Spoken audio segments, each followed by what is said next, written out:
அது கட்டாயமா போடணுமா என்ன? என்னம்மா இப்படி கேட்டுட்ட? அடுத்த 5 வருஷம் நம்ம தலையெழுத்தையும் யார் நம்மள ஆட்சி செய்ய போறாங்க அப்படிங்கறதையும் தீர்மானிக்கிறதே இந்த ஓட்டு தான்மா.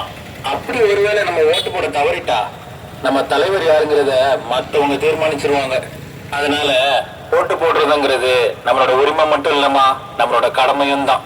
அப்போ வயசானவங்க, உடம்பு முடியாதவங்க எப்படி அண்ணே வந்து ஓட்டு போடுவாங்க? அதுக்கு தாம நம்ம இந்திய தேர்தல் ஆணையம் தபால் ஓட்டுன்னு ஒரு வசதியை ஏற்படுத்தி வச்சிருக்காங்க. தபால் ஓட்டா?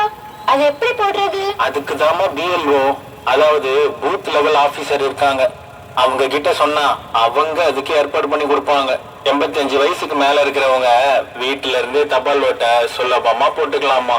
அது மட்டும் இல்ல, மாற்றுத்திறனாளிகளுக்கு சிறப்பு வசதிகளும் ஏற்படுத்தியிருக்காங்க. அவங்க அங்க வந்தா போதும், அங்க வீல் சேர் வசதிகள் இருக்கு.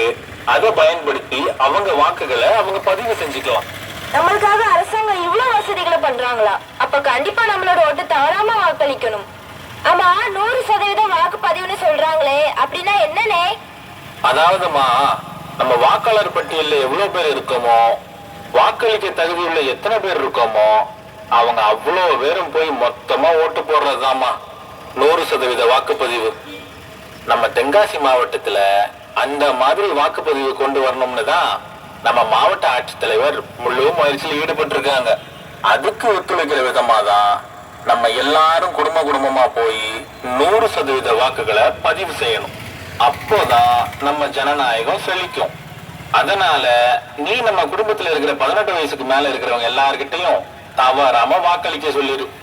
நானும் எனக்கு தெரிஞ்ச எல்லார்கிட்டையும் இதை சொல்லி நம்ம தென்காசி மாவட்டத்துல 100% வாக்குப்பதிவு நடக்கிறதுக்கு நம்ம மாவட்ட ஆட்சியருக்கு ஒத்துழைப்பு கொடுக்கணுமா. அப்படியா? இத நம்ம கண்டிப்பா பண்ணிடலானே.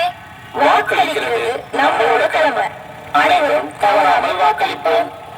வருகிற ஏப்ரல் 23, 2026 வியாழக்கிழமை அன்று வாக்குரிமையை செலுத்திட அனைவரும் அவரவர் வாக்குச்சாவடிக்கு செல்வோம். வாக்குகளை பதிவு செய்வோம். இப்படிக்கு தேர்தல் நடத்தும் அலுவலர், தென்காசி சட்டமன்ற தொகுதி மற்றும் சார் ஆட்சியர் தென்காசி மாவட்ட